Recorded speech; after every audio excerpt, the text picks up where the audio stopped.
Here is your WESN News on the Hour. I'm Naomi McNish. Thanks for joining us. Here are the headlines. Search continues for missing Tobago fishermen. SOE Tribunal reviews 2 detainee complaints amid ongoing detentions. Moruga man arrested after child abuse video goes viral. And internationally, Elon Musk defends U.S. government overhaul. Now for the details. Authorities and volunteers are searching for 2 fishermen who went missing off Tobago on February 11th. The men left Pigeon Point early that morning but never returned. The TNT Air Guard, Coast Guard and Tobago Emergency Management Agency are involved in the search. Fisher Folk Association President Curtis Douglas criticized the delay, blaming the lack of a long-promised rescue boat. A Moruga man has been arrested after a video surfaced of him abusing his 9-year-old son and threatening him with a knife. The Special Victim Department detained the 43-year-old suspect, and the Children's Authority has removed the child and his 2 younger brothers from the home. Police are continuing their investigation. 2 detainees held under the state of emergency have filed complaints against their detention under the emergency powers regulations. The review tribunal, chaired by Senior Counsel Deborah Peake, has held 2 hearings and submitted 1 report to National Security Minister Fitzgerald Hines.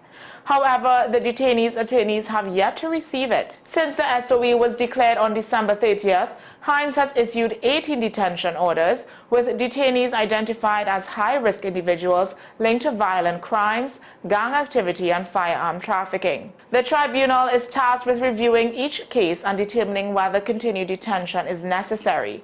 Hearings are conducted privately, with detainees allowed to present their case personally or through legal representation.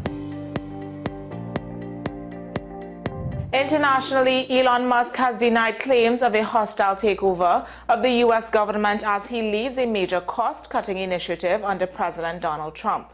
Speaking at the White House, Musk defended efforts to reduce federal spending and shrink government agencies, calling them common-sense reforms. Critics, including Democrats, argue the changes lack transparency and could have serious repercussions.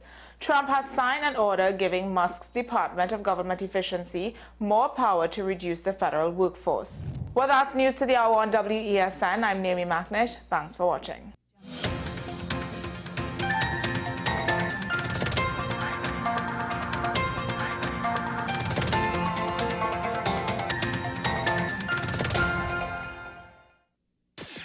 WESN.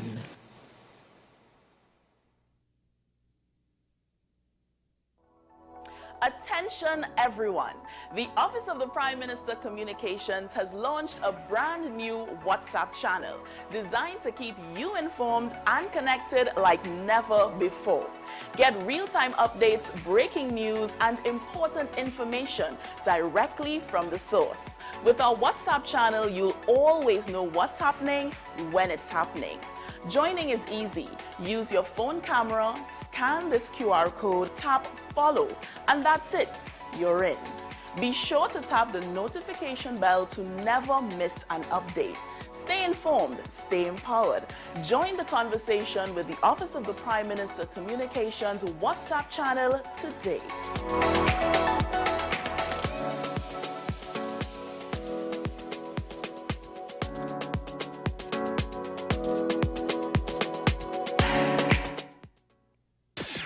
WESN.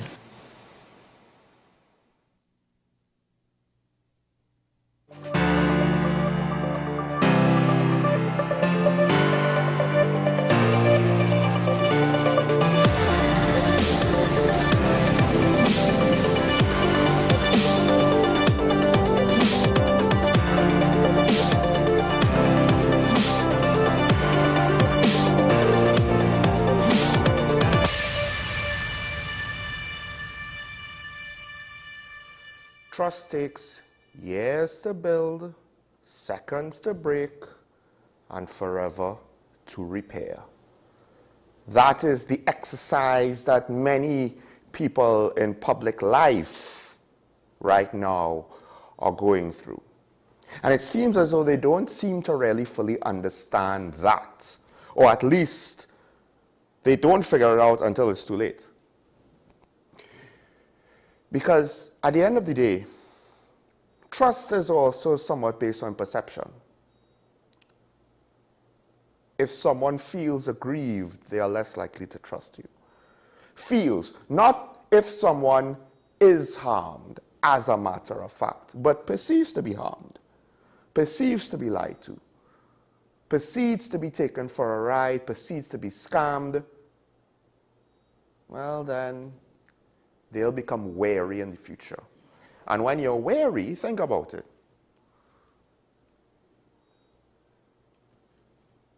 You start to close up, you start to tighten up, you start to say, I'm not going to be fooled again. And we have multiple examples of it in TNT. To some extent, the Prime Minister has to go through this, the opposition leader has to go through this, the Commissioner of Police has to go through this, the Minister of Finance, maybe? Because, of course, the Auditor General issue was not the first issue that he's been a part of, but it was the first one where the questions started to get more serious. The lack of information started to get more concerning. And they took, I guess you could say, the second round. The first round was the stuff within the public, the back and forth, the leaks, the accusations, the public defenses and statements between those on the side, I guess, in a technical sense, those on the side of the Ministry of Finance and those on the side of the Auditor General's office.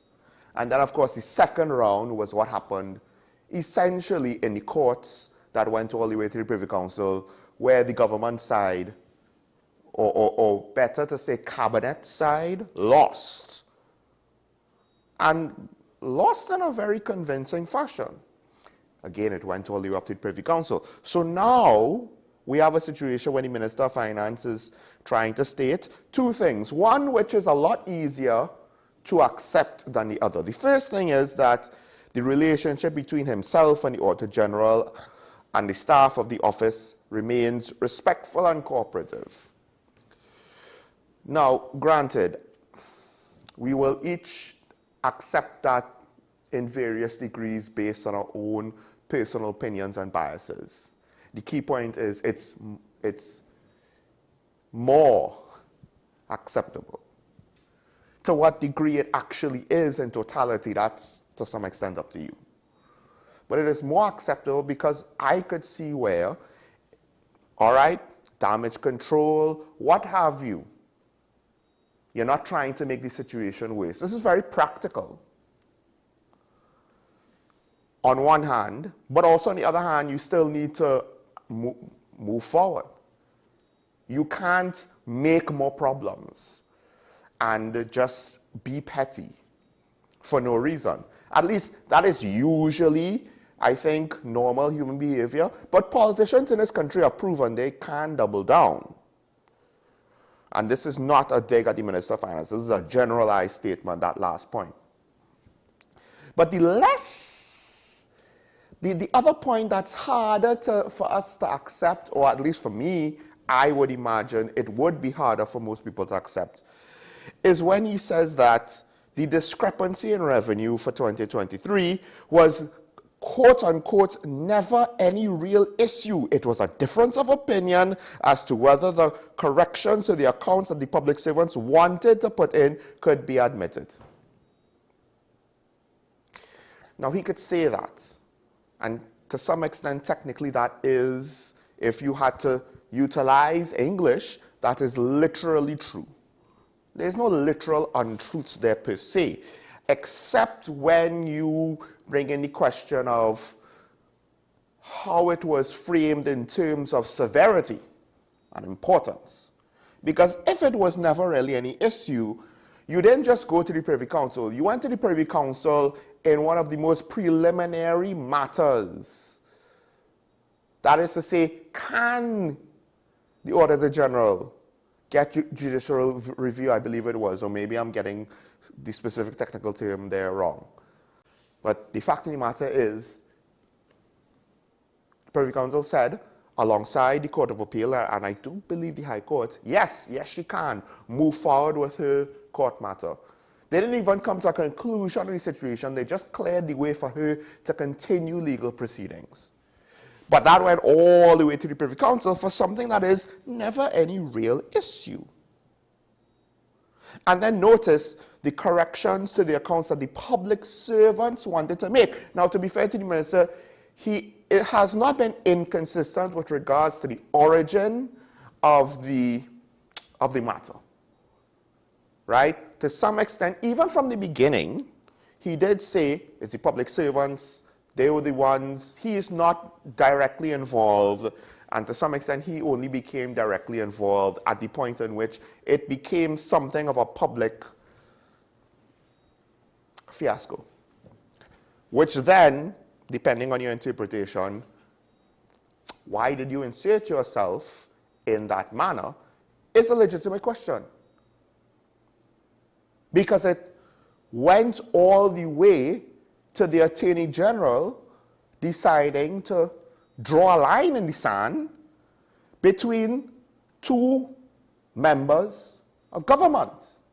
Because the Attorney General, in one of the most egregious displays of probably not understanding the responsibilities of the Attorney General and the office, thought, well, because I am the Attorney General, I must represent the acting Prime Minister, Minister of Finance, and I can't represent you because that will be a conflict of interest. Don't mind that I have a responsibility to represent the government, and this is the Auditor General. But somehow I end up being Reginald Moore and Cabinet Associates, as opposed to Attorney General of the Republic of Trinidad and Tobago. So again, how is that not a big deal? A minor? Why does the Attorney General have to pick a side in something that is not any real issue and then go on to say, yeah, we're not really financing you to deal with this beyond getting legal advice? Because, Minister, for us to believe what you say, essentially you're throwing the Attorney General under the bus. I guess it would be safe to say if this was not any real issue, then why did Reginald Moore go off all willy-nilly? And to some extent, make such serious decisions that we have questionable logic and professionalism. So he's saying now, so really what happened is that the public servants came to me in desperation and said they were trying to present the corrections to the Auditor General, and the Auditor General was not taking their calls, messages, or emails. I had a choice. I could have, as Minister, said, look, that is your problem, that is your error, you created this mistake, stand on your own 2 feet. But I have to work with the public servants in the Ministry of Finance, and they literally pleaded with me to give the Auditor General a call, and that is all I did. I just called and said, give them more time, and that's it. And it escalated into this whole thing. Well, yes, when you were part of the escalation, because the law said that you had to present the corrected, sorry, not the corrected, actually, the law doesn't say that at all. The law says you have to present the report, which the Auditor General gave in at, I believe, the next sitting of Senate, and at the next sitting of the Senate or Parliament, instead of presenting the report that was delivered to you, you ask for an extension that the Auditor General did not ask for.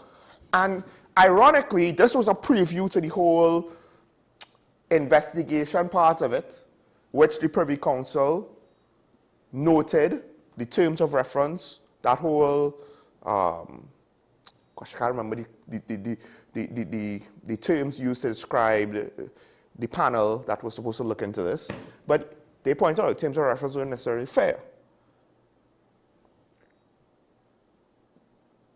Well, this whole situation here, I mean, just how it started out.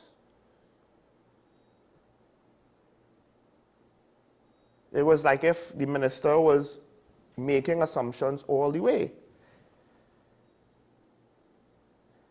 Because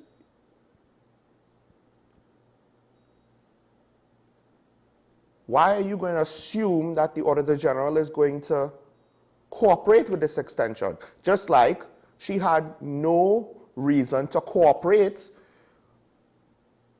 with any investigation because it wasn't disciplinary, right? But then what would have compelled her to do it? And if she was thus compelled or forced in some way, wouldn't that potentially be interference? And all of these things were questions that was brought up before by speakers like myself, Karen Shishera, and others. So these things were pretty obvious, and the Privy Council didn't say anything that we didn't know or identify. So then, I mean, again, if this is no big deal, why is it that you're looking at very obvious criticisms, and instead of trying to avoid them by not walking in to the fire, you're saying, nah, we're going all the way to the Privy Council, only to get hit with very obvious criticisms of behavior that you did not need to opt into. These are unforced errors, completely. Of course, the flip side to that is apparently the Minister of Finance, we have to ask, so are you so easily swayed by the employees in the Ministry of Finance, by the public servants? Do you not know what the relationship between them and the Auditor General is supposed to be? Do you not understand the basic, and this is one of the things that I believe, because something similar happened with the Paria tragedy, where people want to stand on a very narrow principle and not look at the wider context of what's going on, and not look at basic fundamental principles that have to be applied in all situations, regardless of what other narrow point of view that they have, which in a vacuum may be correct. But when you apply it to the wider situation, then it starts to break down. Because people try to implore me, no. The thing with Paria is LMCS was at fault because they opted into a bad situation that was not compliant with international standards. Not realizing that no matter how true that is, that does not mean that Paria has no responsibility, and that Paria can't remove itself from the responsibility of the rescue and its decision to not allow a rescue. You could have multiple faults at the same time. And in this situation,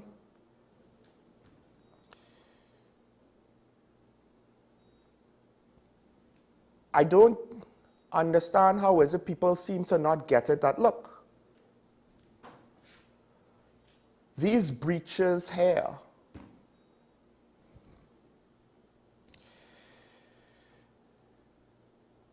it's not just about getting the accounts correct. Regardless of the state and the needs of the state and whatever your business timetable is, an audit is an audit.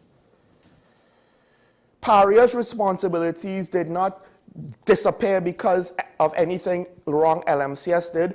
Both sets of faults happen at the same time. The responsibility of the state to do its business does not overrule the responsibility of an audit to be done responsibly, properly, correctly, accurately, professionally, within the best practices of how an audit is supposed to be. And what made the Auditor General situation worse is this was very basic, painfully obvious, and it raises a very fundamental question of which I don't think the answer will ever be acceptable. And I don't want to speculate what the answer is, but we have to ask it. What was the motivation of trying to solve the issue in a manner that the Minister of Finance and the Attorney General were attempting to solve it? Because we have two learned, intelligent men that apparently did not seem to understand that just because you're the government doesn't mean you could bypass how an audit is supposed to be done. There are wider implications to that question which I won't bother getting into. And then the minister is saying one of the good things to come out of this is that the public servants are being far more meticulous now than they were before. Translation or potential translation, they weren't necessarily doing their job properly before. Because when it comes to getting your records ready for an audit, there is no, we're a little late, 15 minutes and we could, no. Once the deadline hits, the deadline hits.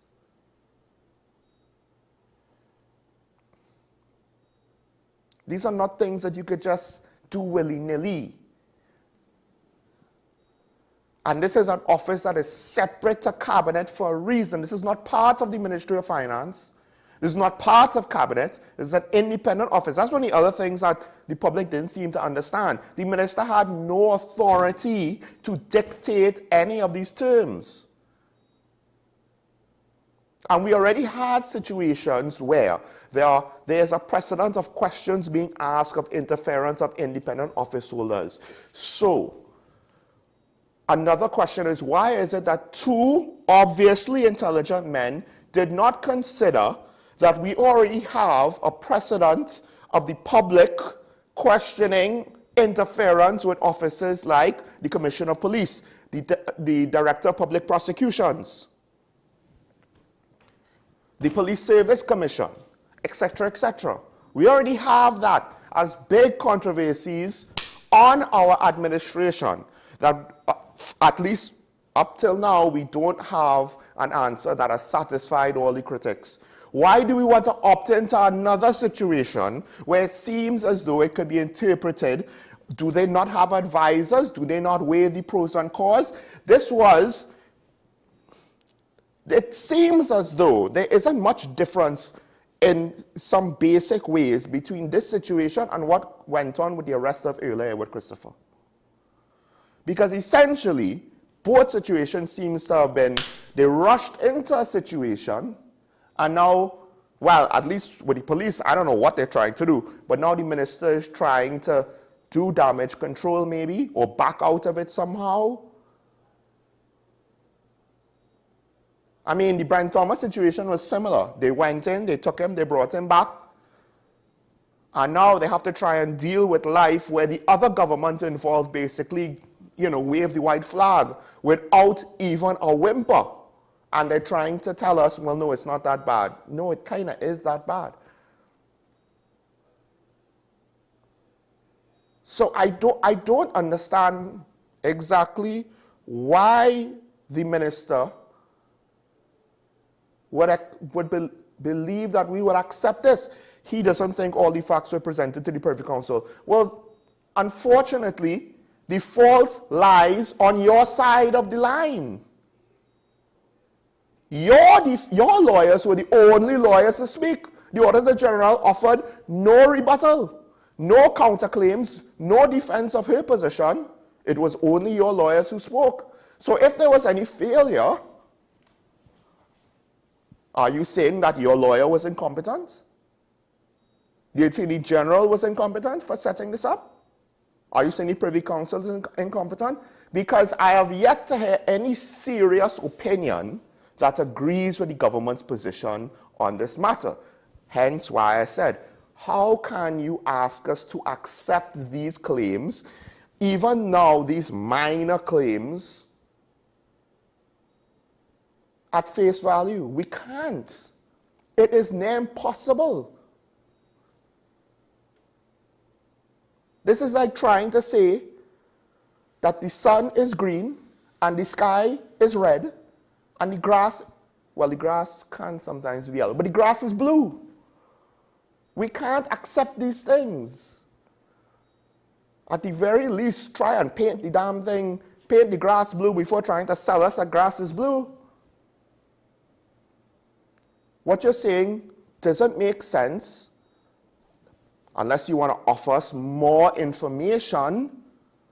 But even then, it's hard to see where more information can be forthcoming that could potentially explain this away. Okay, A couple other things to get into very, very, very quick.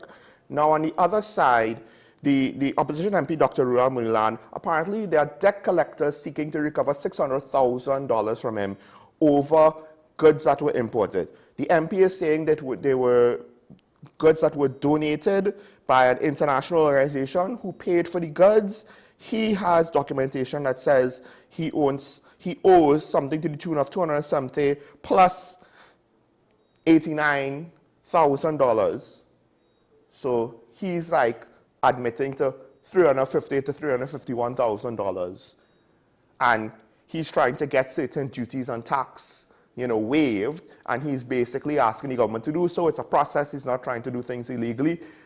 That's what he's saying, right? The problem is the debt collectors are saying $600,000. So for me to believe you, it's not that I'm unwilling to believe you. I just need an explanation of why there is a discrepancy in the number. Because again, the broken trust to the public is not restricted to the PNM alone. At least if you're someone in the middle, if you're not a diehard of any other, because I know we have diehards, at least diehard pro-PNM and anti-PNM currently that watch the show. I view lens through the political environment.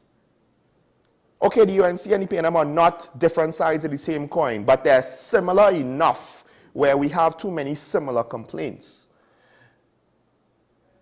And also, some of these things are the environment of our public service, our society, not just our political environment. Now, to wrap things up quickly, Michaela Pandey has been saying that the party has been bombarded with people willing to contest seats on its behalf in the upcoming general election. That's nice. But I have a hard time believing that to be true, because this has to be one of the slowest mobilizations of a political party I've seen. Now, to be fair, I don't necessarily think other parties like HOPE or COP is moving fast enough either. And NTA could benefit from moving even faster, and probably should be moving faster. But I can't say that they're moving as slowly as. But the real thing is the fact that at least I know that people of substance are not running in droves to try to get a chance and an opportunity to serve their country. That's not what's happening. So now we have to ask, what are the motivations and the quality of the individuals who are being put before us? Not just by the Patriotic Front, but by all parties. Now, on an individual basis, some candidates are better than others. But the thing is, when you make a very, very direct claim like this, I have a hard time trusting it. Because what I have seen from the Patriotic Front is not any sort of urgency. So why am I going to think all of a sudden people are flocking to the banner and that it's going to just magically grow into this 41 candidate slate that's going to knock our socks off? Now, I get it. To some extent, you have to fake it till you make it in certain businesses, and politics is one of them. If you're not making it yet, fake it, because perception is reality. But, again, that whole situation of trust, it takes years to build. Has the Patriotic Front had years? Seconds to break. Has it been broken? It might, you could argue, yes, because Michaela Pandey hasn't actually done anything with the goodwill that the public were willing to give to her, at the very least, when her father passed. And forever to repair, well, we'll have to wait and see if it needs repairing, if it was broken in reality. But we've seen people kind of hover on the outskirts of politics and not make meaningful contributions. And that's one of the reasons why people look at third parties and they don't trust them. Because unfortunately, all politicians have to deal with the perception that politicians generally carry in TNT.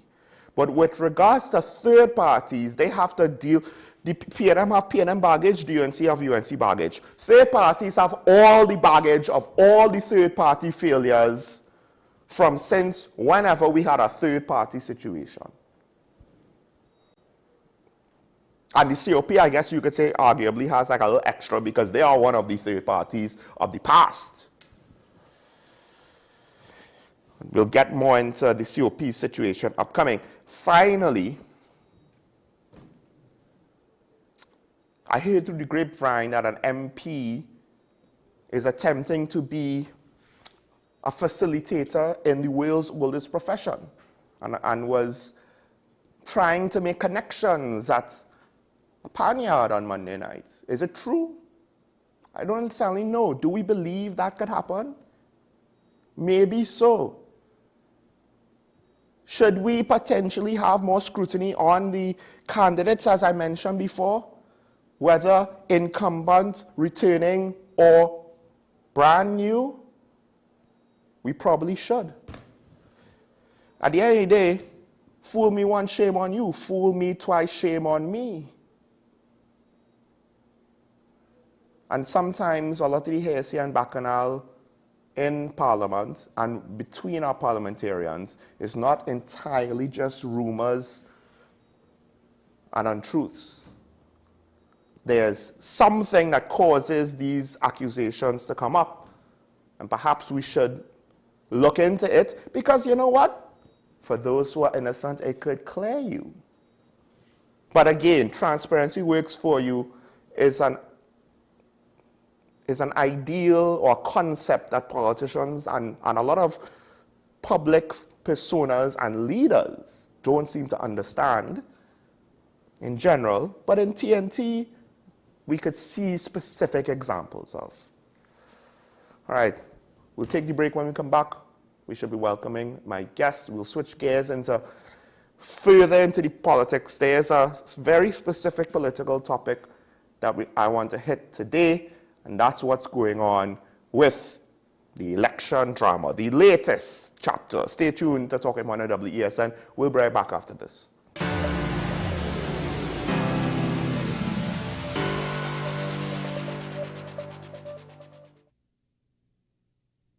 Do you need treatment for obesity or any related abdominal procedures? The community hospital now offers minimally invasive laparoscopic surgery done by an American-trained, board-certified surgeon with over 20 years' experience. Give us a call at 235-5479 for more information. The Community Hospital of Seventh-day Adventist, where good private health care is affordable. This is 10 Questions. I'm Andy Johnson. The distance from where we should be in the world in going forward on our commitments with climate change. The effects of climate change cannot be accounted for. It's called loss and damage, and we're seeing loss and damage happening so much more in this decade and the previous decade. The principal term there was this question of the correspondent banking issues. That is why we're trying to build capacity with this country here, Trinidad and Tobago, and other countries in the region. Man is not showing any signs of stopping or even slowing down. More than half of the forest in Trinidad is already gone. All the plants and all the animals and all of the nice clean water and fresh air and everything had to be on this planet for humanity to have a chance. We have small change when it comes to countries that can take decisions, and when they speak, the world listens. The General Assembly is a very democratic forum. And Trinidad and Tobago has the same vote as Canada, in spite of the obvious difference in size.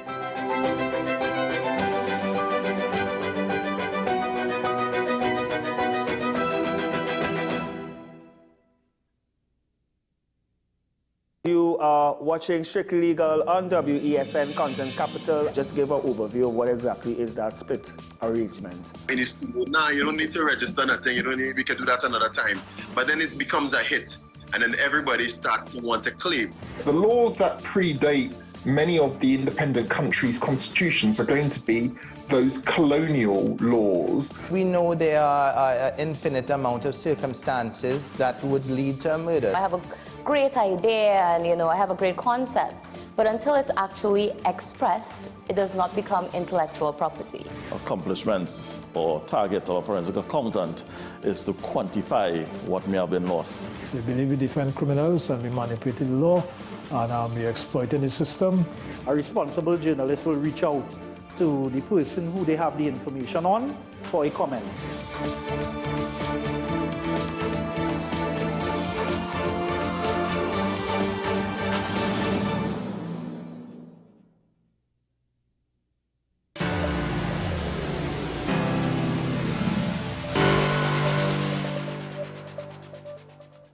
And we're back here on talking about the WSN Content Capital Show. Michael Small, joined by geopolitical analyst.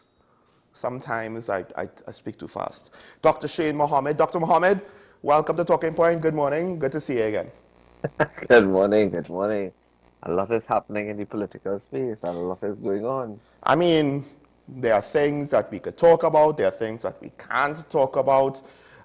One of the things that I do want to talk about is the situation that's going on with the political maneuverings. We've had this conversation before, but the latest chapter, I guess you could say, is confirmation of what the Congress of the People want to do.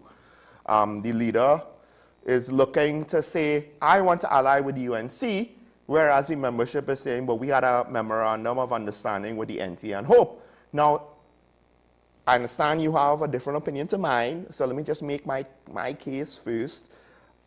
I just think that the last thing people other than die-hard supporters want to see is the COP looking like it's going down the exact same path that led it to its current near lifeless state, and that is the same leader with the same political alliance potentially doing the exact same thing. And why would we expect a different result? And while I understand that Hope and NT are not necessarily, they don't have as strong a foundation of the UNC, I think thinking through my position, that was the direction where, to me, the COP would have held on to its individuality, I guess you could say, for whatever that's worth. And my hope is, that would be the direction where you are more thinking about growing what the COP has as opposed to latching on to what the UNC has. That's my interpretation of it. I don't know if you would have well, I know you don't have a similar interpretation, and I am very much looking forward to hearing your response to that. Well, we have to take into consideration what do people go into coalitions for, and what do people go into political arrangements for. They go into political arrangements because they believe that the chances of them winning and the chances of them getting into political office is greater than the chances of them not doing so if they go in a different direction.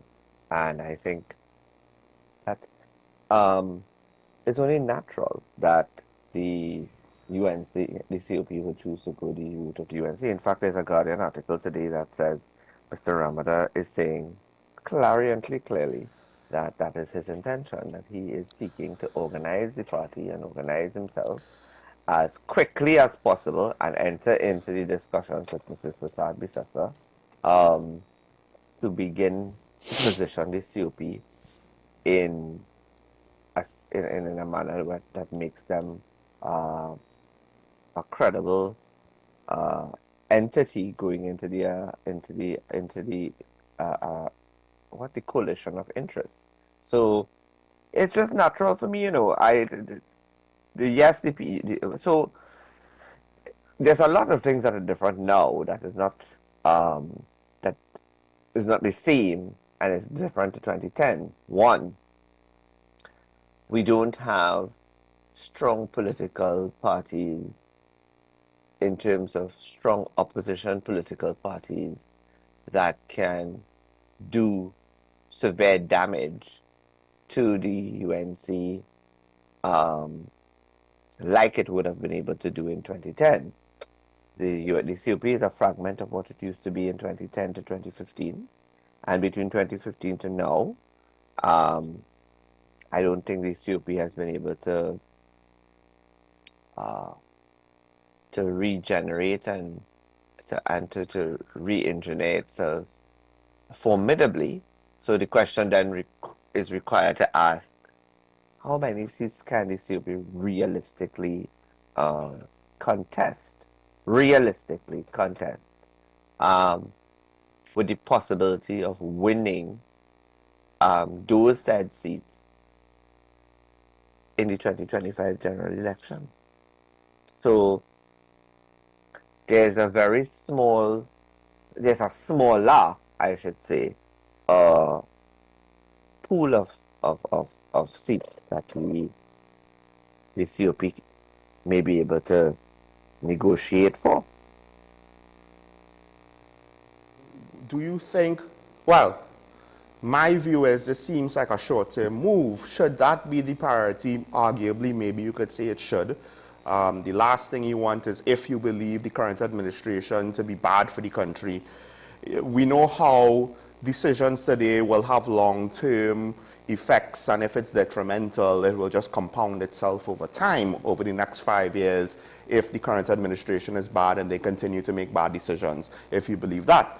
The flip side is, for the party of the Congress of the People itself, I would argue that to some degree, it didn't take long after Prakash Ramadhan took over the first time, and then when you had the re-election campaign that was Vote Kamala, that the COP kind of started to lose or lost its individuality, its individual identity, and to some extent that's where, at least I believe, the decline of the party as an actual individual party, and not just the wingman in the partnership of the UNC, it started, right? So now when we have the same guy coming to do the same thing all over again, whereas my lamentation was, COP had the first election, they didn't get any seats, that's fine, they got votes. The second election, they got 1 or 2 seats. I can't remember how many it was. It wasn't a lot. Five seats. Single digits, but still, look, you could see a trajectory of improvement. And then the following election, they basically ceased to exist as an entity. And that's the thing, like, I'm weighing the long term of the party, and I hope that history doesn't repeat itself. And I guess I can't necessarily dismiss the short-term needs. Would you say that the short-term needs are more important right now? I don't look at elections, and in particular, I don't look at this election in the context of it being a short-term replacement. If anybody in the UNC or in the coalition of interests is looking at the UNC, at this election, as a short-term fix, then clearly they are far removed from the realities of the society, far removed from the requirements of a government coming in to replace this administration between the period 25 to 30, and far removed to believe that this is just a quick fix, because I believe that in 2025 we have reached the threshold where there is a need for fundamental changes in governance, and I dare say the incorporation and inclusion of corporate governance structures and mechanisms by some seriously from some serious persons who must be prepared to keep their head down and do the people's work, as opposed to sit down and enjoy nothing short of a salary and the fanciness and the grandeur that comes in office. And I also believe that if they think that they will be held to a lower standard than the 2010-2015 posse, then that's also a dreamsicle, because they will be held to a higher standard, a far higher standard, to the 2010 posse and the 2015 to 2025 grouping of individuals. So it is pertinent for persons who are entering into the coalition to understand that it's not as simple as, if we don't get our way, we go in and march and protest outside, and we go in and break away. And it is far more critical than that, because first and foremost, my mandate would be for the ministers of finance, the ministers of energy, the minister, whoever they may be, ministers of energy, ministers of finance, ministers of trade and industry, to coalesce and become a subcommittee of the cabinet to assess where we are with regard to what our assets are, both tangibles and intangibles, what our coffers look like, what our revenue stream are realistically looking like, Where are the deficits? And how can we now work towards closing that deficit gap? I remember very clearly that when the administration left the office in 2015, that there was a serious attempt by the former finance minister, Mr. Hawaii, to close that deficit gap between revenue and deficit, and to as quick as possible systematically bring it to balanced budget levels before moving towards revenue, a more revenue generated budget, right? I think Mr. Imbert has attempted to do that in the last 9 years and has been unsuccessful.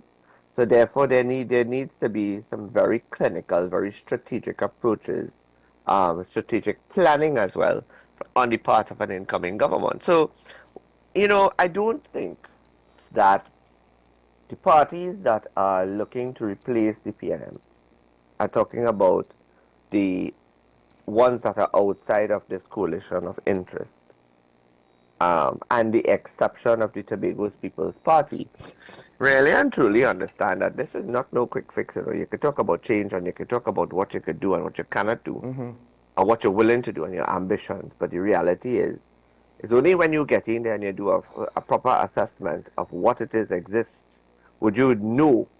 And I would suggest to the government, whichever government goes into power, I don't expect that it would come from a PNM government, but whichever government replaces, if they replace the PNM, one of the first things that within the first 2 weeks of sitting in the office, I would come to the people and say, this is what we have. This is what we were left with.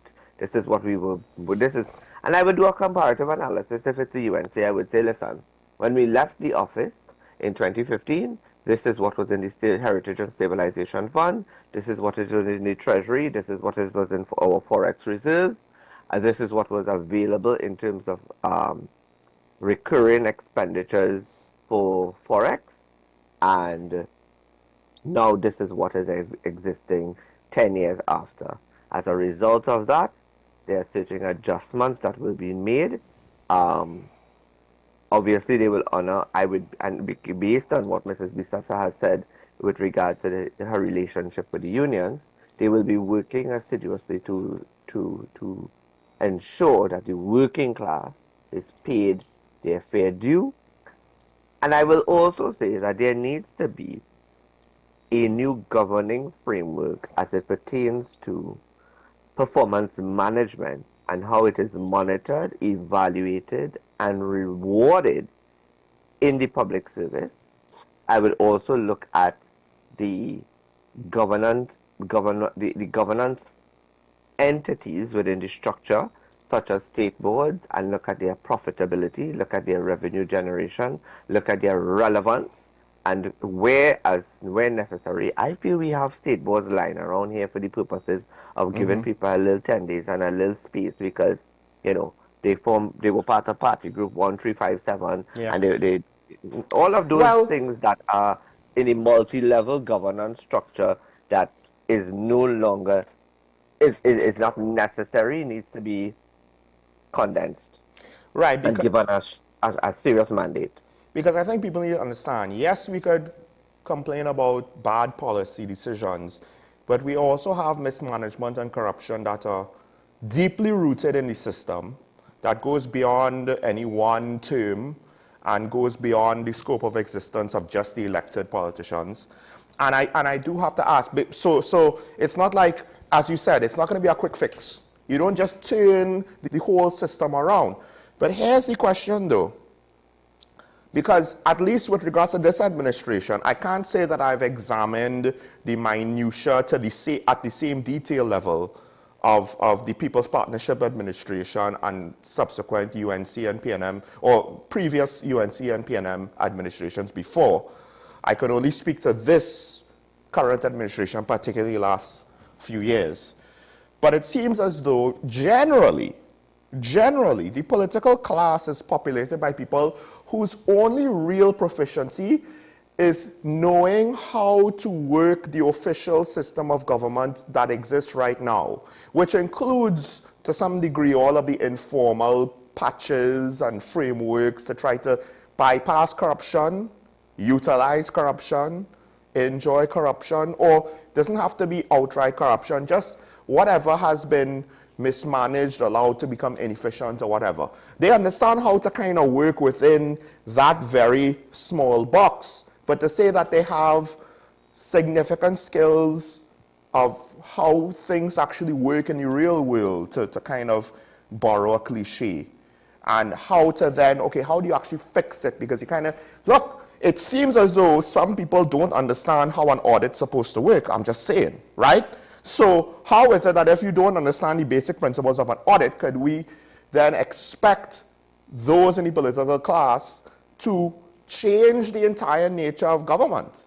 It's a very tall order, and it's one of those catch-22s where the same people that we might be complaining about, regardless of who's in power, because you'll probably need the opposition support with a special majority, we need to rely on them to make any major changes to the system.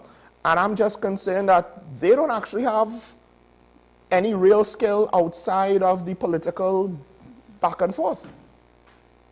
Well, you see, that's why I've been advocating and I've been saying over the years, and I say it now, and I've heard some echoes, because now I have to listen more attentively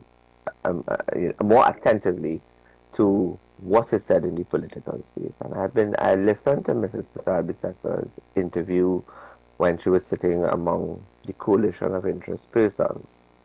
And one of the things that she said is that the reason why she's taking a time to ascertain who and where and what and when is because she's trying her best to ensure that the persons that are selected are among the best, and they are capable of functioning within a governance structure, and that they are also capable of performing the responsibilities and duties as ministers of government. Now that is heartening. But I will say this, I think it is always important to think outside of the box. And not because certain persons have not submitted a nomination form specifically for purposes of work, because of the public sector, private sector, because of the nature of their job, X, Y, and Z, right? Means that they are not available. And I know of persons who are willing, but because of their job, the nature of their job, that once they are put into a level of public scrutiny at this point in time, taking into consideration that an election could be out, we could be 5 months out of an election, we could be 6 months into before an election, because we're February, we may be 7 months into an election, So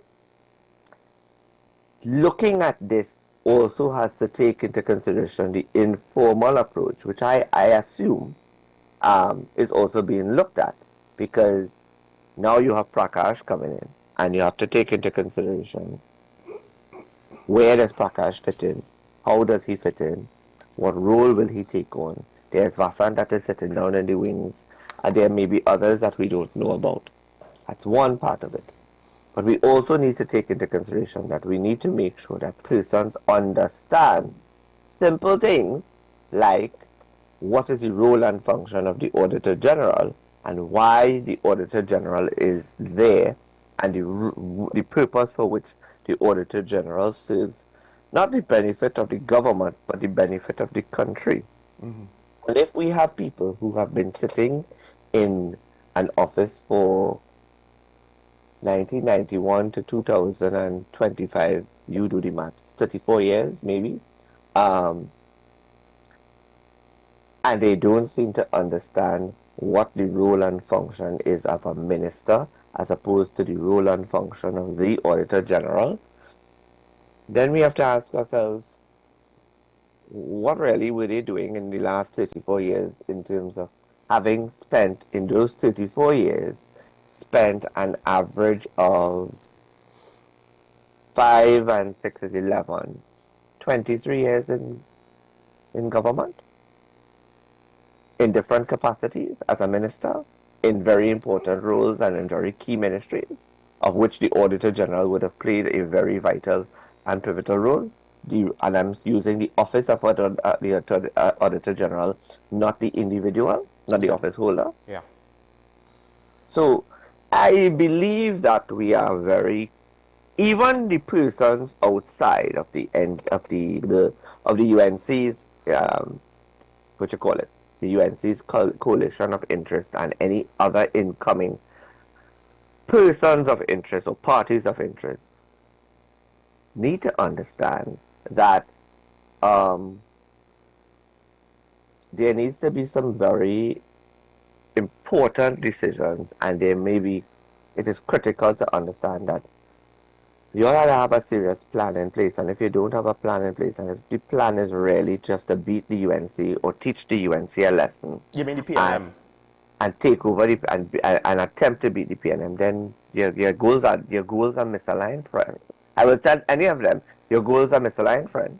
Yeah, I mean that's one of the things that frustrates me. And just that seems to be what people. That's where they end at an election. So then now, okay, you beat the incumbent. That's nice. And change, real sustainable change, takes long-term effort, not just, okay, and we'll get a grant and everybody will be happy because they can afford cost of living for next month. And we're kind of surprised. Why are you complaining that when inflation happens and we didn't actually solve your problem, you're upset and things are still hard? And that's the thing. Some people don't like to hear two sides of the same coin, but I'll say that politicians kind of have similar behavior patterns. You know, lamented the TPP was kind of showing sometimes some similar behavior patterns. We don't want to see more of that because they're supposed to be the new kids on the block. But I want to ask, because we were kind of touching on this when we were speaking yesterday, how practical or possible do you think? I see a scenario where we kind of just get business as usual. Okay, we beat the PNM, whoever it is, right? And then do we really change? I mean, the partnership made similar mistakes to the current administration in a very basic sense. Obviously, details are different, right? Business as usual approach. And we saw in America, essentially, what people may not really appreciate is Trump supporters kind of also didn't really like the Republican Party in a manner of speaking. And they rejected the corporate Republican Party as they rejected Democrats. That's why they wanted Trump. They said, we don't like the system, you know, the term that they use is the swamp. We don't like the swamp. All of the long-standing politicians are to some degree part of the swamp. We want an outsider. Right? And of course now we look at the crime situation in El Salvador. They took someone that is has a similar jackhammer approach. I'm going to get things done in a very heavy-handed but fast and hopefully effective manner. And I do wonder if we do get the situation where politicians don't do the things that you're saying that they need to do. Because you are saying basically across the board, we need people to step up in these various ways. At some point, the population is going to just get frustrated and say, hey, who's the wild card? That is just all we need you to be. We don't necessarily care if you're crass, if you're unmannered, if you're uncultured, if you're insensitive, right? If you're bold-faced, if sometimes you talk stupidness. Just don't be them and give us something. Give us something and don't stall out the government.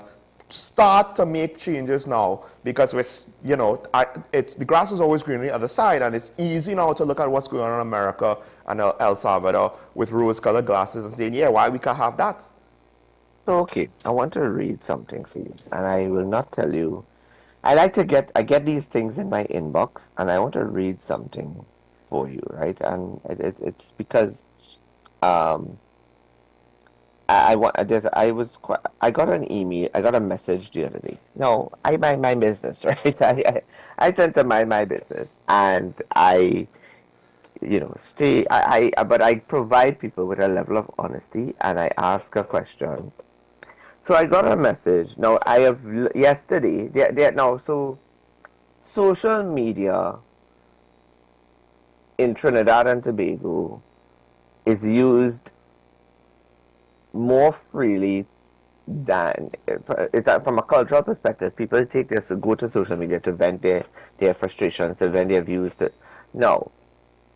I've been looking at views, I've been looking at people's opinions, and there are a lot of heavy criticism, a lot of criticism on to Mrs. Vicessa, and saying that, you know, this coalition of interests is nonsense, and that how you could go on a line with the very same people that ridiculed you and they threw you out of office were responsible for you getting thrown out of office in 2015, and they did this and they did that and the other. Okay, fine.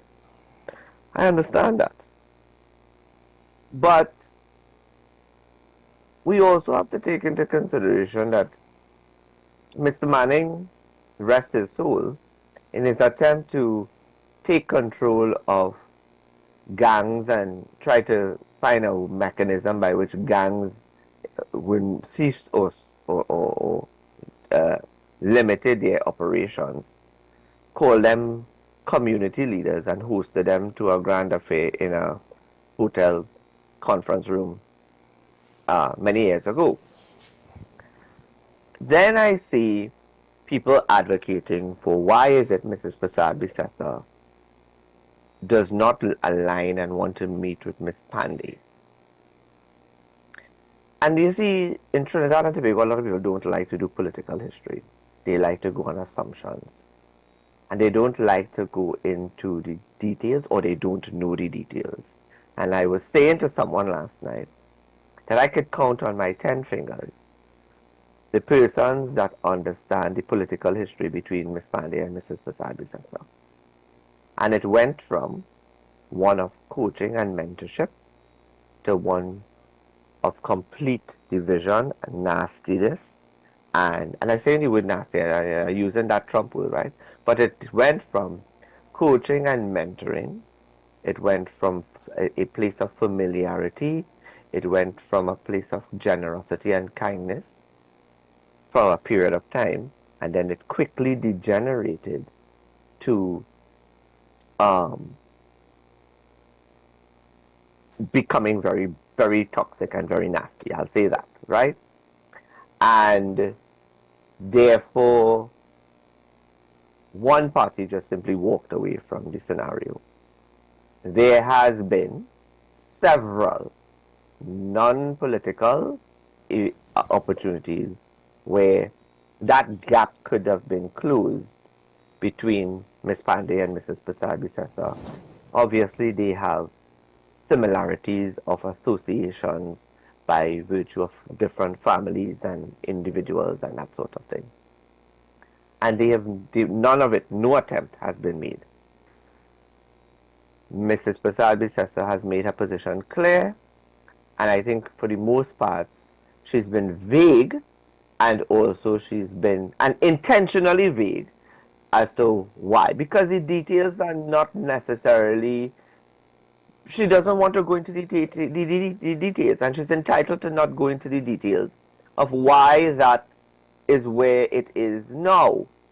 And, you know, it's not like opportunities did not present itself. I'm fully well aware of opportunities presenting itself. I am fully well aware, and I could say that here on national television, that I'm fully well aware that opportunities did present itself in non-political arenas for conversations, pleasantries, and otherwise to be had, and it did not happen. So then, that door has been kind of closed. But then I got a message last Friday while I was at a funeral, and it says, I'll read part of it for you, and, you know, this is someone who is inside the Patriotic Front. And it says, hi, good morning. Just need your political opinion. What are your thoughts on Michaela's Patriotic Front party and the campaign strategies she is using? And I responded to the individual saying, in your experience, are you seeing an energy and a synergy from the Patriotic Front? And are you getting a genuine sense of seriousness? And this was the response of someone who is in or on the fringes, well, I got her inside of the Patriotic Front, right? And she says, no, I'm not seeing an energy and synergy, neither a seriousness from the Patriotic Front. I believe they need some guidance from the more experienced politicians, as well as a mixture of the older and younger to get a balance. Now, this is not me saying this. This is somebody who reached out to me, and I'm sharing it with you. So it is very easy for persons to take things, and we take a lot of things at face value. And we take a lot of things but we don't go into the details. And often, people don't know about the background stories. They don't know of the background experiences. And therefore, there are some things that are unamendable. It's plain and simple like that. It is why Mrs. Prasad-Bissessar would have come out and clearly say that she's no longer willing to work with the NTA. So then, why is it that Mrs. Prasad-Bissessar is willing to work with the unions, and why is she willing to work with the PEP, right? Because somewhere along the line, there has been some sort of, obviously people don't realize that when they go on social media and they post their stuff and their videos and their lambast. I mean, I am guilty of the same. I've written in the sunshine over the years, and then, I've decided, you know what, my time in the sunshine is over, and I am doing something else now. But, there has to be a certain level of willingness to be amicable and a certain level of willingness to be to synergize. There has to be a certain level of willingness to apologize. And for all intents and purposes, the UNC was always a party that was rooted in the labor movement. Whether or not, I mean, let's be real, Mr. Pandey and the labor movements didn't always get along. Mr. Pandey as Prime Minister, Mr. Pandey as opposition leader, he didn't always agree with the approach of the labor movement. But that is where the genesis of the party has always found its moorings. And let's be real, if the head of the trade union movement is Mr. what's his name? Gosh, help me. Which one? Mr. Roger. Mr. Roger, right? Or Roger, right. I am sure that Mr. Roger, if nobody, I mean, let us take sense out of sense. Mr. Roger would have at least at some point in time say, you know what, we make a mistake. We treat this lady terribly bad. In truth and in fact, she did do her best to raise salaries and close negotiations, and I mean, the 100 and something negotiations were completed under the 2010-15 period. That speaks to something. I am sure Mrs. Prasad-Bissessar was not going to close down a refinery, because we would have realized. Let us look at it now. I mean, in my innovation and in entrepreneurship and in my leadership and change course that I am teaching to MBA students, Jamaica is taking a decision that it's going to have a hybrid economy of both agrarianism and industrialization. And that is what Trinidad and Tobago should have done. Guyana is doing it. And they are flourishing. And we should have never had, our attitude in Trinidad and Tobago has not changed in the last 30 years, which is, if it's not working and if we lose it, then we should shut it down. So we have no business minds in the government and no business minds to say, no, we don't shut it down. We downscale, right? Let us downscale operations. Let us restructure. Let us realign ourselves to goals and objectives. Let us look at the business models. Let us see where we are falling short with regard to gaps. Whether it's an HR issue, whether it's an industrial relations issue, whether it's a production, whether it is redundancy, whatever the case may be. Let us downscale and then expand again, because we have lost a significant amount of revenue in the closure of our sugar industry, which has now limited us to having to import raw materials to support Angostura and other entities that create rum. We are not in the 9 years that has gone. Has the government really invested in agriculture in the way that it should? Cocoa, coffee, coconut, rice, you name it. What is happening?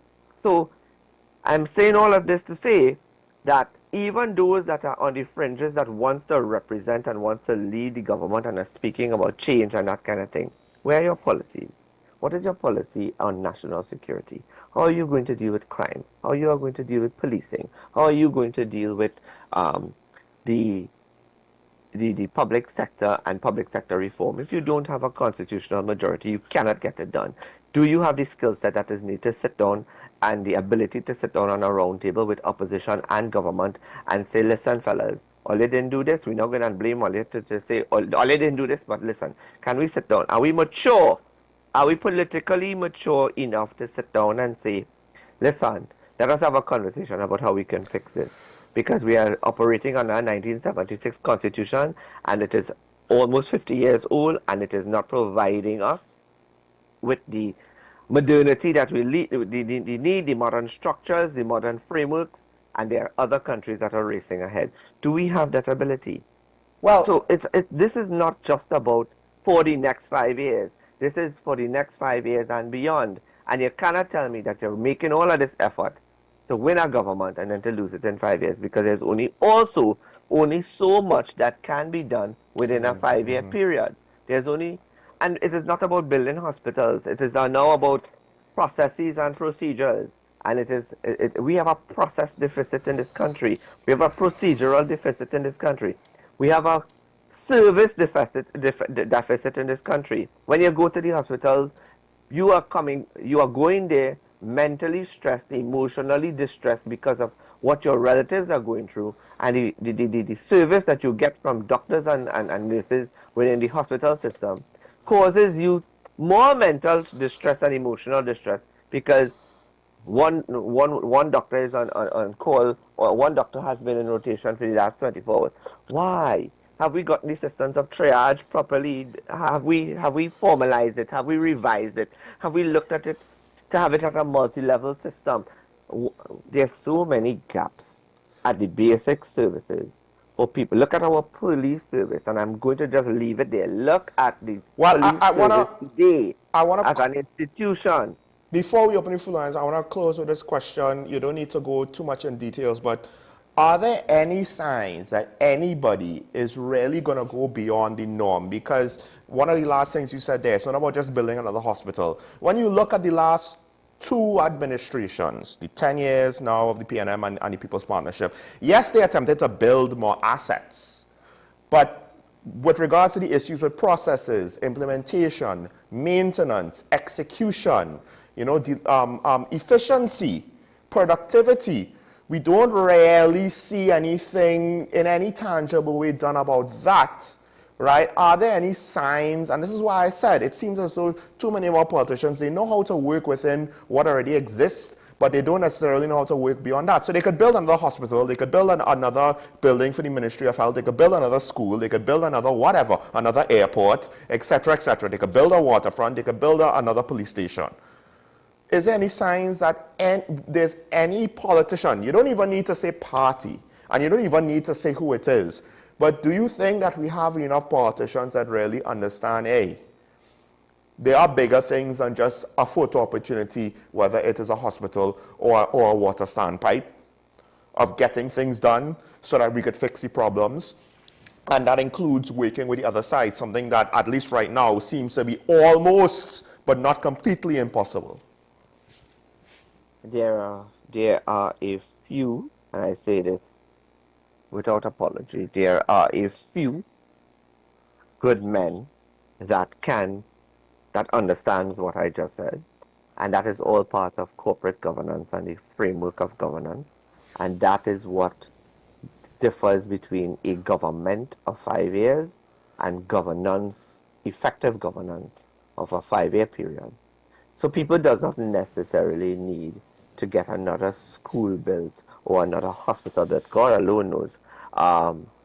Within the last 9 years, and even prior to that, there has been an increase in the amount of hospitals built. Yeah.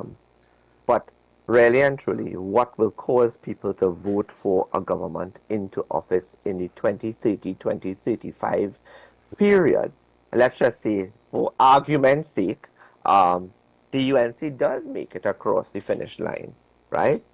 Let's just say for argument's sake, because people are going to say, well, you're biased. No, they're the alternative to the PNM right now. And I just read to you a message from someone within the Patriotic Front.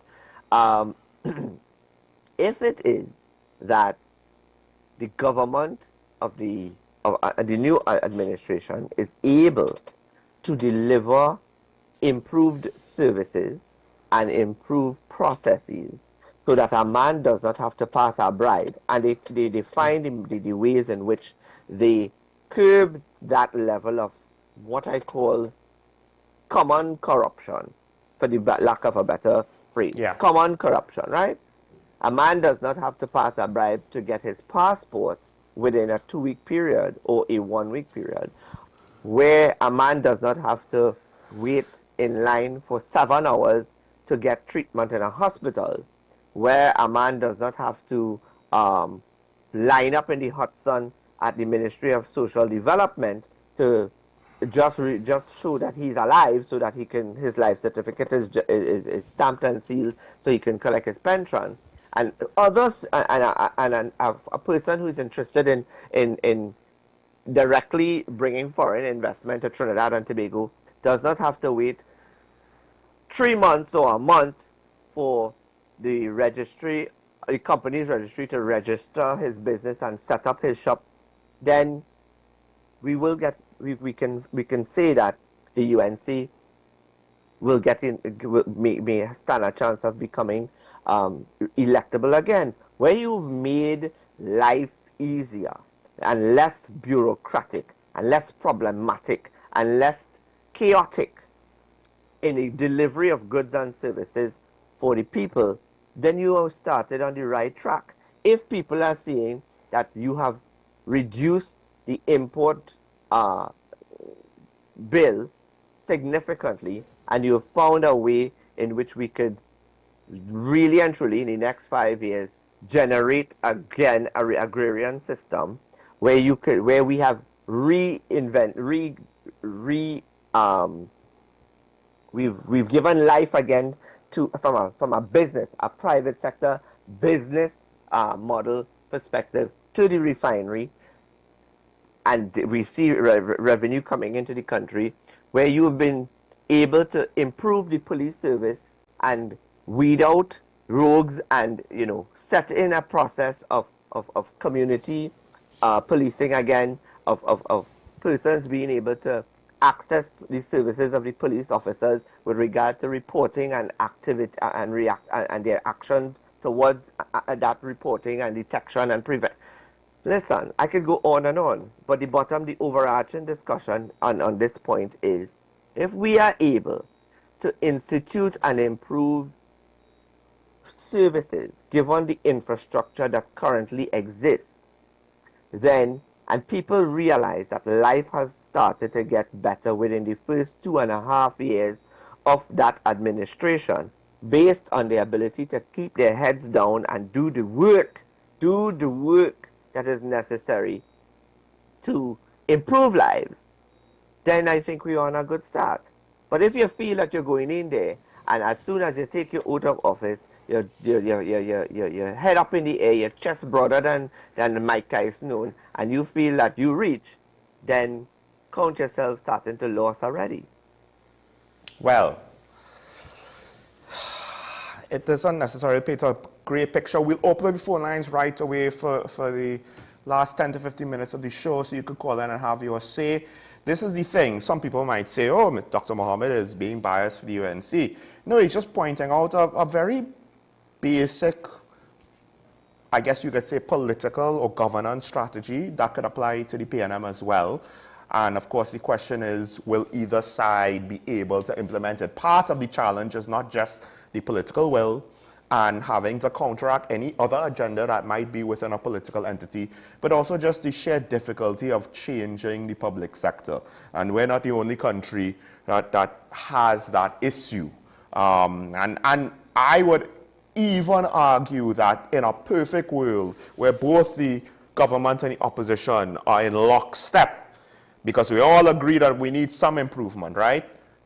it could still be difficult somehow with all of these various bureaucracies and independent minor fiefs within the public service that will, to some degree, not want to see change. Because we've seen that before in various degrees. We have our first caller on the line from San Fernando. Good morning, caller. You're on here. Good morning, Sean. Morning. Good morning, Dr. Mohammed. Good morning. I see in your discourse and your demeanor this morning that you just even more cemented my position of my Spoil Your Ballot campaign that I have. That is what I have seen with you this morning. Dr. Mohammed, I'm only calling for one thing. The last time you were on this program, you said to me, Dr. Sean, to me, that there was something when I expressed my frustration, just like you, and my reasons for my Spoil Your Ballot campaign. You said to me, there is something new coming. Just give it a little time. It's something new and exciting. Dr. Mohammed, I thought you were going to tell me about that this morning, but I didn't see that. So I give you the chance to tell me what is this new thing coming.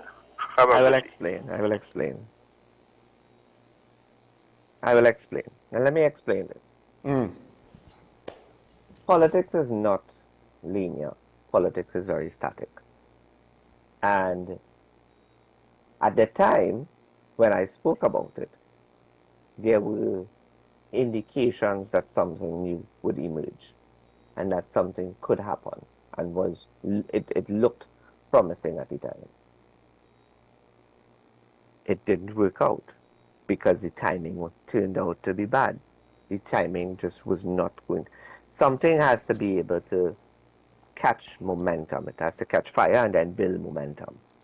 And the time frame for which that would have happened was unrealistic, to be quite honest with you.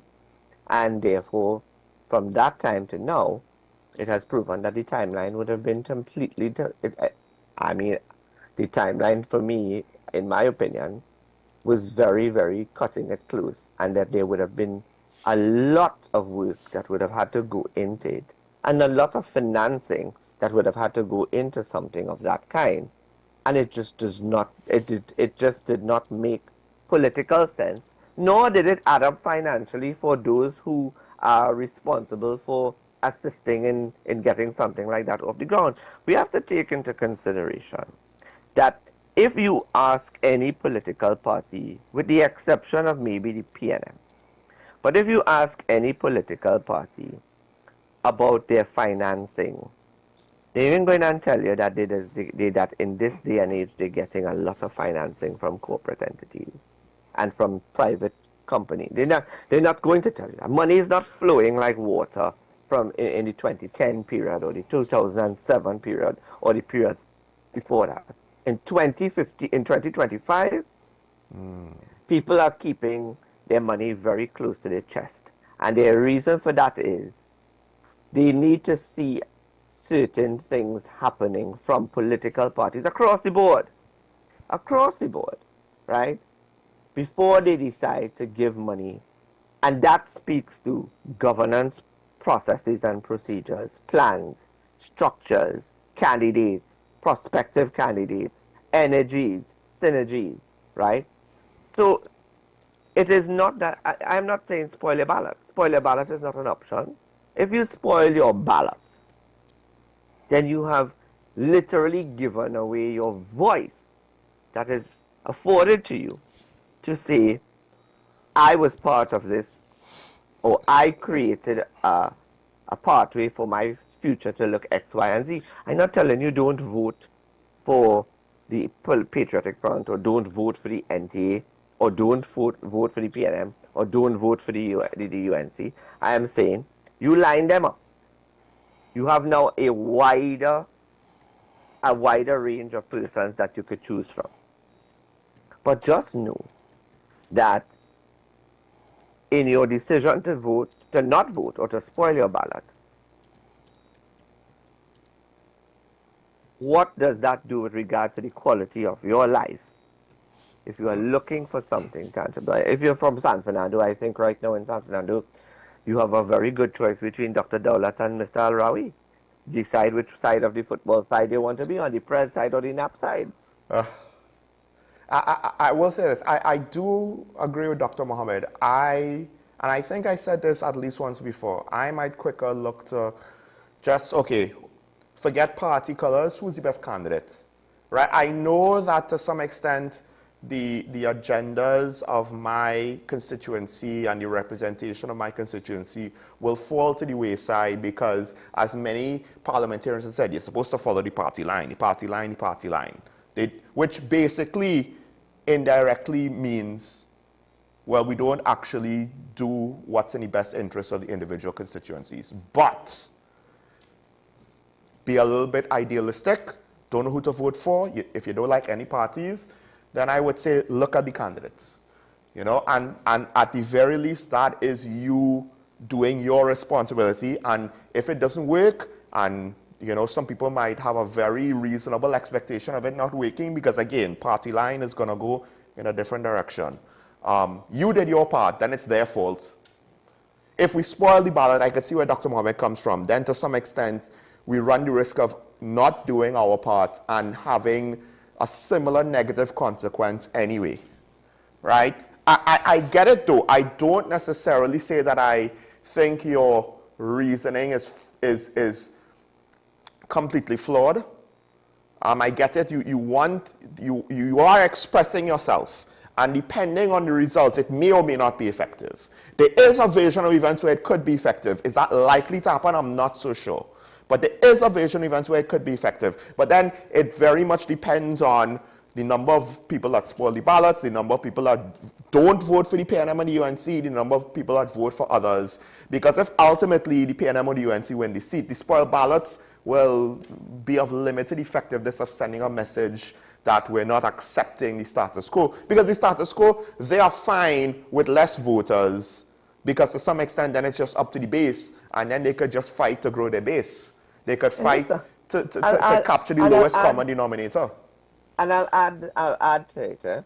I'll add to what you're saying as well. It's very simple. The PNM is at 22 seats. They don't care if they lose one, you know. Mm-hmm. They don't care if they lose one. They can lose Tobago East, and they lose Tobago West. Let's just say they lose Tobago East and they lose Tobago West, but they gain one seat in Trinidad. So let's just say, for argument's sake, they gain Shogunas East, or they gain Barataria Sao. It means that they've crossed 21. Like it or not, you have the government, the PNM administration inside. The only thing that you have a few differences is in a few ministers have changed, but those who have been who served as senators are now going to be members of parliament, and you have to decide: do you believe that, given that Minister Young has been the wingman of the Prime Minister for the last 9 years, do you believe that Minister Young is going to provide a future for Trinidad and Tobago that looks prosperous and looks, or does it look like we're staring poverty in the face? We also have to take into consideration the geopolitics that is existing in Trinidad and Tobago and in the world, the wider world, and how does that augur for Trinidad and Tobago positioning itself in the international political arena, taking into consideration that you cannot doubt, and if you think that President Trump is joking by what he says, then you have to be quite naive, because I have to give credit to Mr. Trump, or to President Trump as well. When he says he's going to do something, he does it, and he said we were going, and his very radical approach and very hardcore approach in how he's approaching it. He said, you know what?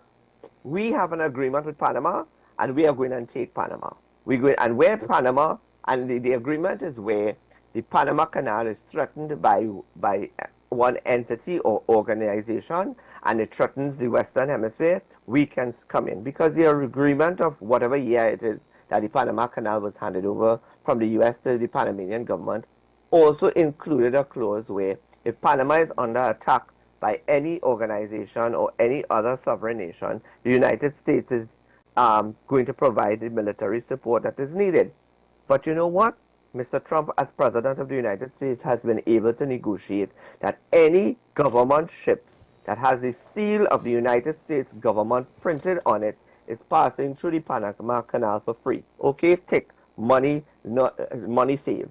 Go on again. He wanted to take over Greenland. And his argument for taking over Greenland is that we are unprotected in that space. There needs to be greater presence for military support and for naval support, whatever the... So, okay, in talking to Greenland and talking to Denmark, the argument is, well, we need space to set up a base to protect that northern aspect, because there was an explanation, right? It wasn't an unreasonable explanation. But his idea is, if you don't want to give us a space, we'll take the whole island, right? Now, that is easier said than done. Now, we have confirmation that Mr. Trump is going to take over Gaza.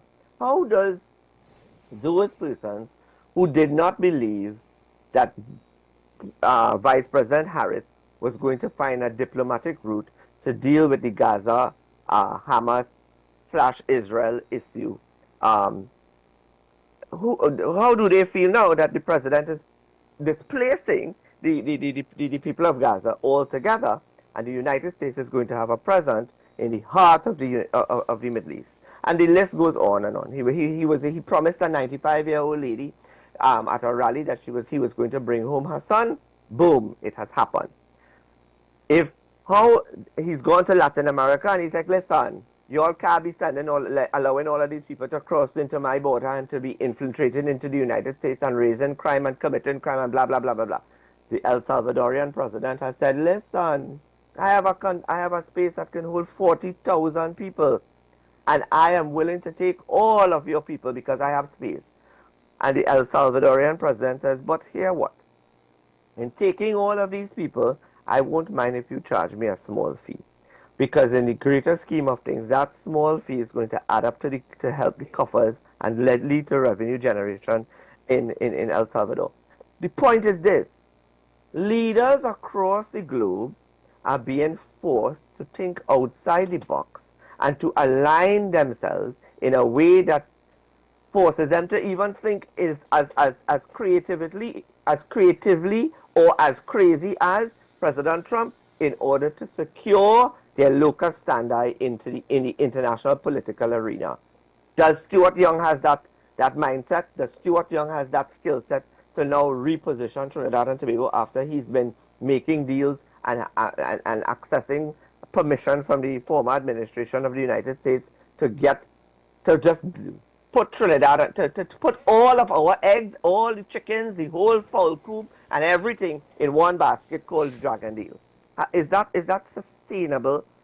And then, in addition to that narrative, has said to us, between 2025 and 2027, we are going to have to hold strain because it won't come until 2027. Does that make sense for sustainability, growth and development, and the prosperity for our people? I've been saying to all, and I've not changed the narrative, 2025 is the threshold between prosperity and poverty for the people of Trinidad and Tobago, and they have to make a decision. Where do they stand? Maybe there is and people are putting pressure on Mrs. Prasad Bissessa to choose her candidates quickly. But she identified that there's some negotiations to be had. She identified that there is allocations to be agreed upon. There's policies. Yes, they have a manifesto that they put out. They've put out some plans, and I've been reading some of those plans. Some of those policies are workable policies. It could do with expanding, and I think that would come with regard to the innovative thinking of persons selected to be ministers and advisors to ministers. There are certain things in Trinidad and Tobago that are working, and there are things that in Trinidad and Tobago are completely defunct and absolutely frustrating all of us. Can she do it? Well, she does have experience, and let us give her the opportunity. I will say not a chance, but let us give her the opportunity to present all the candidates that needs to be presented, and then decide whether you're going to spoil your ballot. In the same light, the challenge to Miss Pandey and to Mr. Griffith is also there. Present all of your candidates, present your policies, and your policies cannot only be on national security. It has to be on health services, protective services, it has to be on public services, it has to be wages, it has to be when it comes to economic growth and development, it has to speak about value for money, money in people's pockets, their ability to spend, all of those things. And if they can't provide something that looks practical and pragmatic and something that can be actually achieved, then make your decision. Well, that actually, there's a whole other aspect to the conversation because we didn't really include the PNM because to some extent we want to see major changes in how things are done, maybe some new candidates to take certain things more seriously. There have been changes in the PNM, and ironically one could argue more change in the PNM, but as you alluded to, is it really change or is it just a continuation? Is it just the sequel? And if you're willing, hopefully we can have that conversation next week. Yes, we can. Okay, maybe Tuesday? Tuesday looks good. Tuesday looks good. Folks, we'll continue the conversation, but we have to close things here. Thanks to the caller, Mr. San Fernando. I too was anticipating that answer, but I think the key thing is it's fluid. It's fluid, unfortunately. That's the unfortunate reality that we find ourselves in. Now, with that said, make today a good day. Well, before I forget, thank you, Dr. Bmobile, for joining me today, and I look forward to seeing you next week. Folks, make today a good day. As Mr. Shaw will say, remember your allegiance to the Republic and to each other. Stay safe, and despite our political differences, always remember, it's nice to be nice. We'll see you tomorrow. Bye-bye.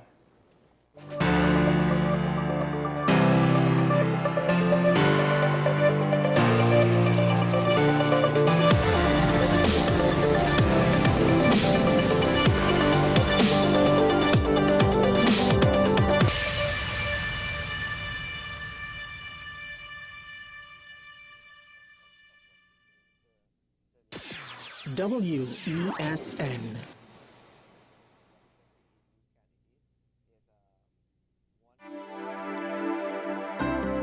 Hi, I'm Claudette, radiographer at the radiology departments at the community hospital. We offer high-quality service with state-of-the-art equipment in X-ray, ultrasound, CT, and mammogram. Come, our friendly staff awaits you. Give us a call at 235-5479. The Community Hospital of Seventh-day Adventist, where good private health care is affordable. SM Group International Limited, your solutions partner for the latest innovations, brands,